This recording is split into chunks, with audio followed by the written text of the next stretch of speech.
कहानी की शुरुआत होती है एक लड़की को दिखाते हुए जो घोड़े से किसानी कर रही है। इसका नाम कोरा है। कोरा को एक लड़का बुलाने आता है। लड़का कोरा को खाना खाने के लिए बुलाने के लिए आता है। लड़के का नाम गुनार है।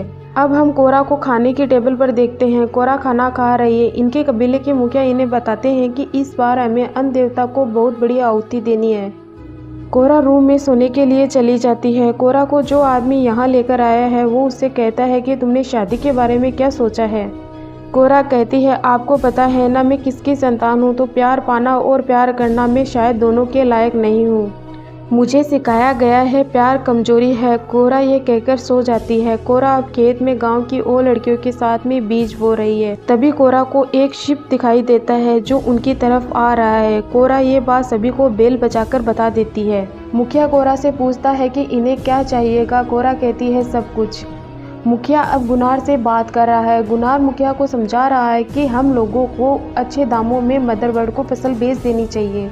हम लोगों को उनसे दोस्ती कर लेनी चाहिए। कोरा गुनार से कहती है तुम उनसे दोस्ती करना चाहते हो, लेकिन ये लोग कोई दोस्ती करने के लिए नहीं आए हैं। ये सिर्फ गुलाम बनाना चाहते हैं और कब्जा करना चाहते हैं। उन्हें जो चाहिए वो दे दो और ज़मीन की उपज के बारे में उन्हें कुछ भी नहीं पता चलना चाहिए। मुखिया कहता है हम उनकी कोई मदद नहीं करेंगे। तभी एक बच्चा आकर कहता है वो आ रहे हैं। ये बच्चा शिप की बात कर रहा है। ये लोग मदरबर्ड के हैं। शिप लैंड होती है और उसमें से एक आदमी सेना के साथ में बाहर निकलता है।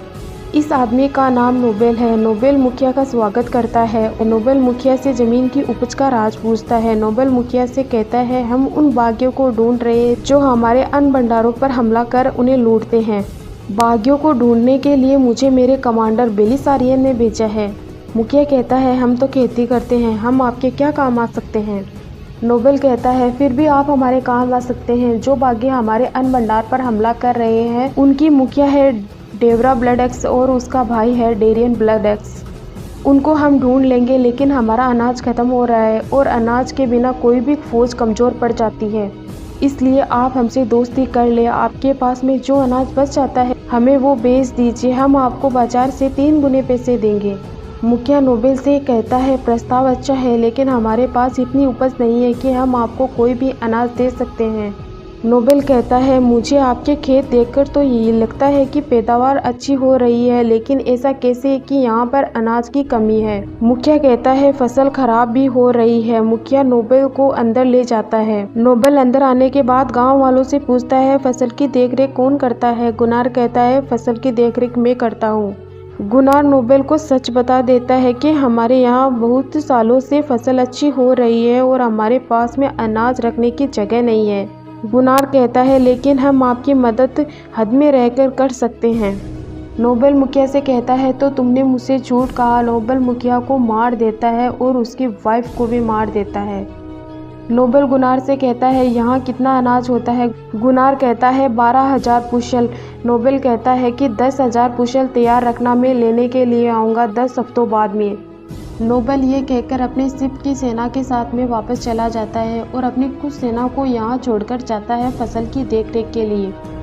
सेना अपने सामान को यहाँ जमा लेती है और रहने लगती है। सेना अपनी मनमर्जी करती है। इनमें से एक मार्कस नाम का फौजी रोबोट को काफ़ी परेशान करता है। मार्कस का लीडर रोबोट को छोड़ने के लिए कह देता है। फिर लीडर रोबोट से मुंह साफ करने के लिए कहता है। रोबोट नदी पर मुंह साफ करने चला जाता है, जहां गांव की लड़की रोबोट से बात करती है। लड़की रोबोट को अच्छा बताती है। लड़की रोबोट को फूल पहनाती है और यहां से चली जाती है। गांव वाले गुनार से कह रहे हैं कि उसकी वजह से मुखिया की जान चली गई है और हम सब मारे जाएंगे। इनमें से एक डेन नाम का लड़का कहता है हम अपनी कमजोरी को अपनी ताकत बना ले तो हम बच सकते हैं। यानी खेती करना, उनको अनाज की ज़रूरत है। हम अपने आप को उनके सामने काबिल साबित करें और उनके काम आए तो वो हमें छोड़ देंगे। लेकिन ये सब कुछ कोरा को मंजूर नहीं, तो वो अपना सामान पैक करके यहाँ से जा रही है। जिस आदमी को कोरा जहाज में मिली थी वो उसे कहता है कि तुम भाग क्यों रही हो।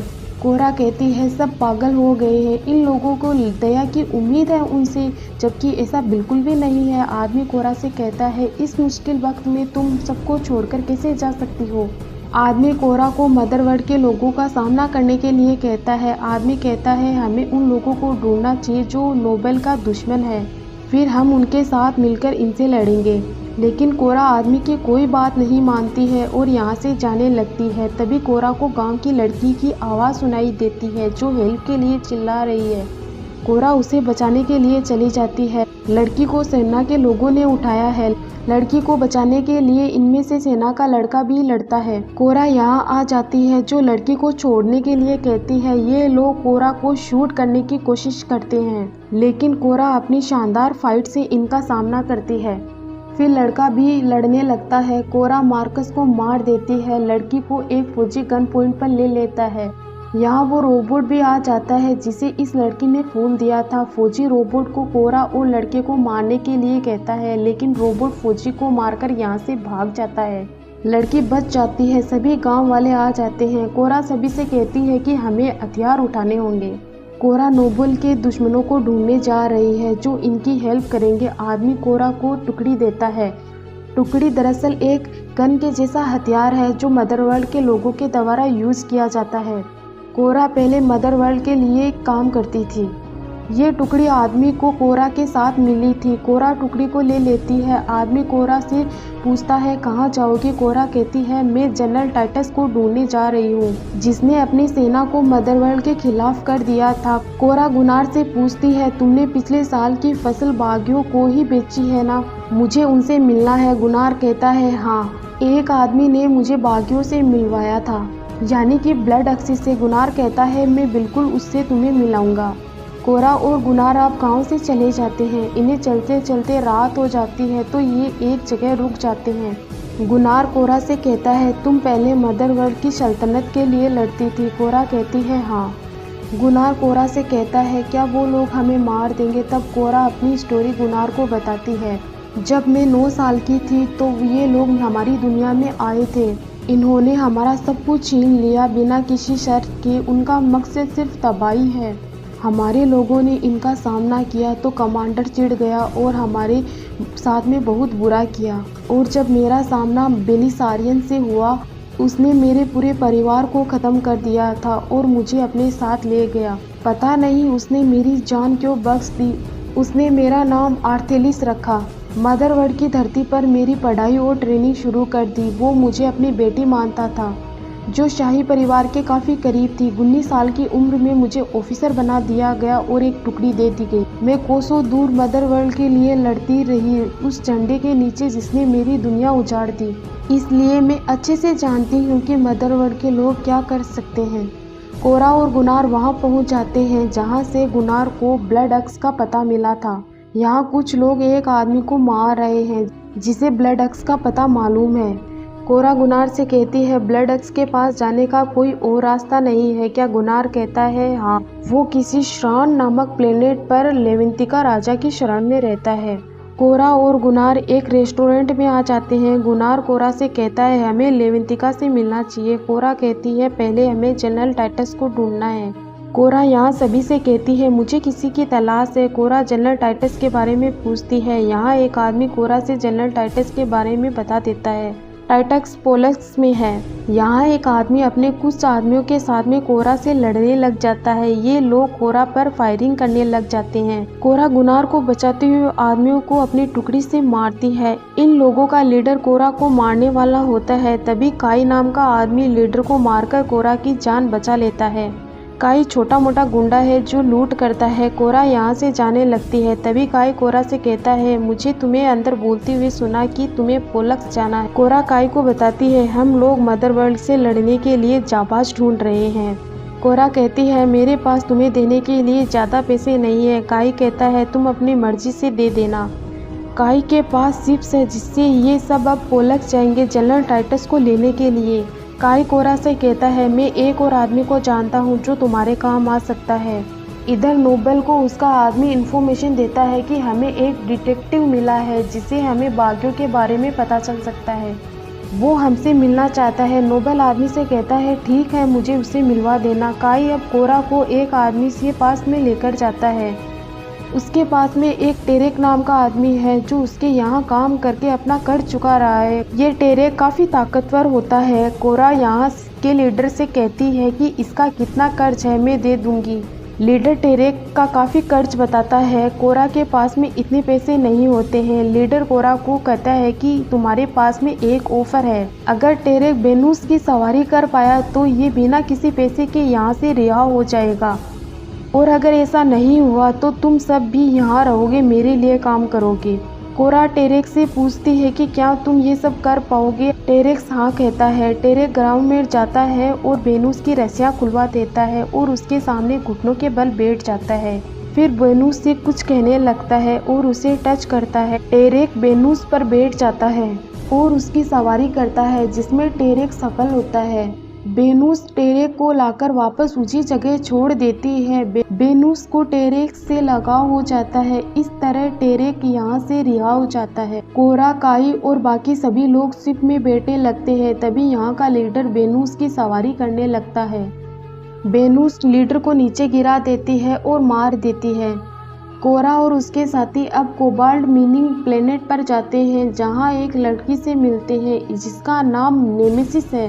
नेमेसिस इनसे काम पूछती है। काई नेमेसिस को बताता है कि हम ऐसे जाबाजों को ढूंढ रहे हैं जो हमारा साथ देंगे मदरवर्ल्ड के खिलाफ लड़ाई लड़ने में, जिसने हमारे गांव को बर्बाद करना चाहा है। तभी नेमेसिस के पास एक औरत आती है। इस औरत की बच्ची को मकड़ी ने कैद कर लिया है। नेमेसिस बच्ची को छुड़ाने के लिए मकड़ी से लड़ती है। मकड़ी और नेमेसिस की काफी फाइट होती है। नेमेसिस मकड़ी को मारती है। गुनार बच्ची को हटा लेता है।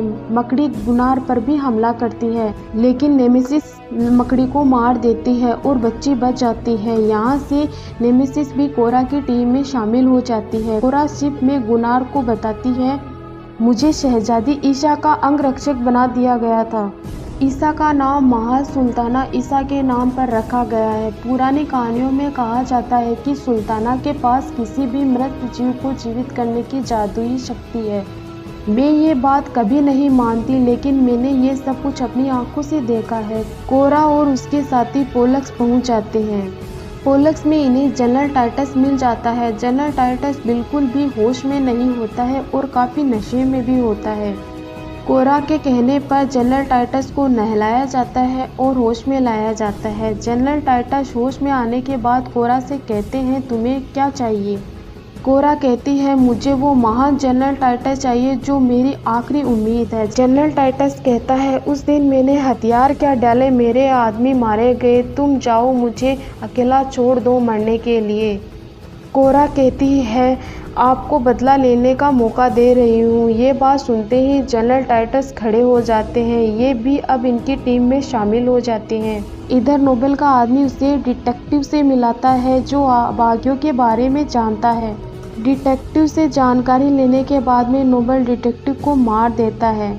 नोबल यहाँ से चला जाता है। कोरा श्रान पहुँच जाती है, जहाँ कोरा राजा लेवेंतिका से बात करती है। यहाँ डेवरा ब्लडक्स और डेरियन ब्लडक्स आ जाते हैं। गुनार डेवरा से बात करता है। गुनार से डेवरा कहती है कि फसल बेची थी आपने, अब तुम यहाँ क्या लेने के लिए आए हो। अब हमें तुम्हारी फसल की जरूरत नहीं है, तुम हमारी सेना के लिए खतरा हो, तुम्हें यहाँ से चला जाना चाहिए। कोरा कहती है, हम फसल बेचने नहीं आए हैं। गुनार के गांव पर एक शक्तिपोत मंडरा रहा है जो गुनार के गांव को खत्म कर देगा, इसलिए मैं जाबाजों को साथ लेकर गुनार की मदद कर रही हूँ। डेरियन बेडक से कहता है कि इतने से जाबाजों से क्या होगा। कोरा डेरियन को अपनी टीम में शामिल होने को कहती है। डेरियन ब्रेडक्स कोरा की टीम में शामिल हो जाता है। डेरियन के कुछ सैनिक अपनी मर्जी से कोरा की टीम में शामिल हो जाते हैं। कोरा अपनी बाकी टीम के साथ डेरियन ब्रेडक्स को लेकर यहाँ से चली जाती है।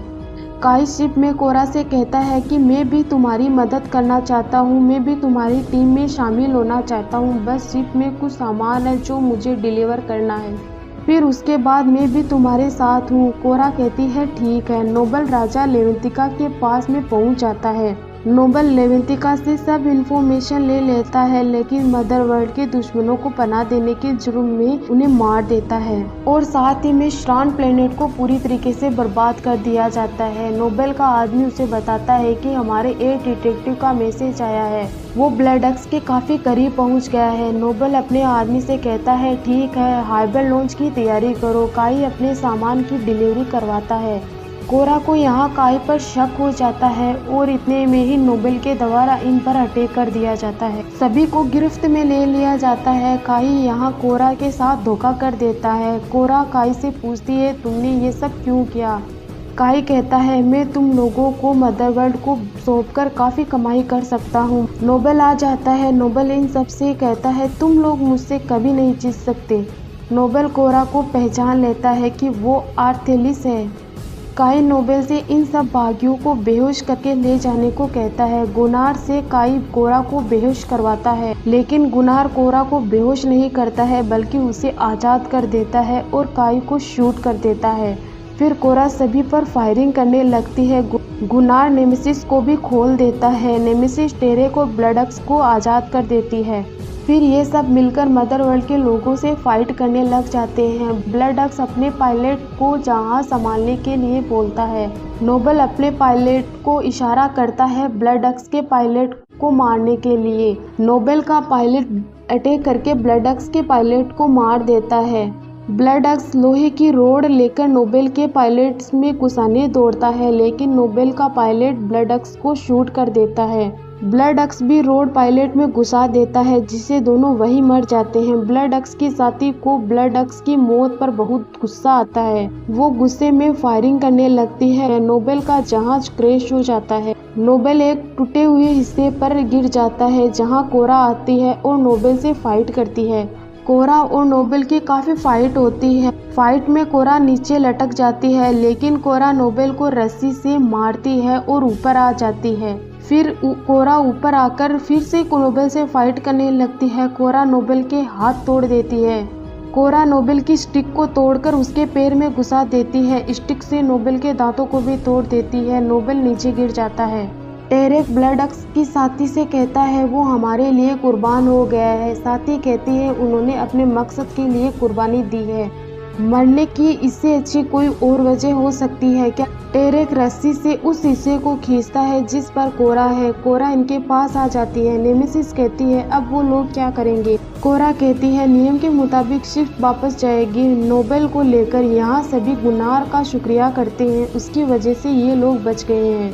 कोरा अपने साथियों के साथ गांव वापस आ जाती है। शिप मदरवर्ल्ड पहुंच जाती है। मदरवर्ल्ड के लोग शिप से नोबेल को निकालकर उसका इलाज करते हैं। टेक्नोलॉजी की मदद से नोबेल को फिर से जिंदा कर दिया जाता है और बेलिसारियंस के पास में भेज दिया जाता है। नोबेल बेलिसारियंस से कहता है, मुझे आर्थेलिस मिल गई है जिसने हमें गाँव दिया है। उसके साथ में ब्लडअक्स और जनरल टाइटस भी है।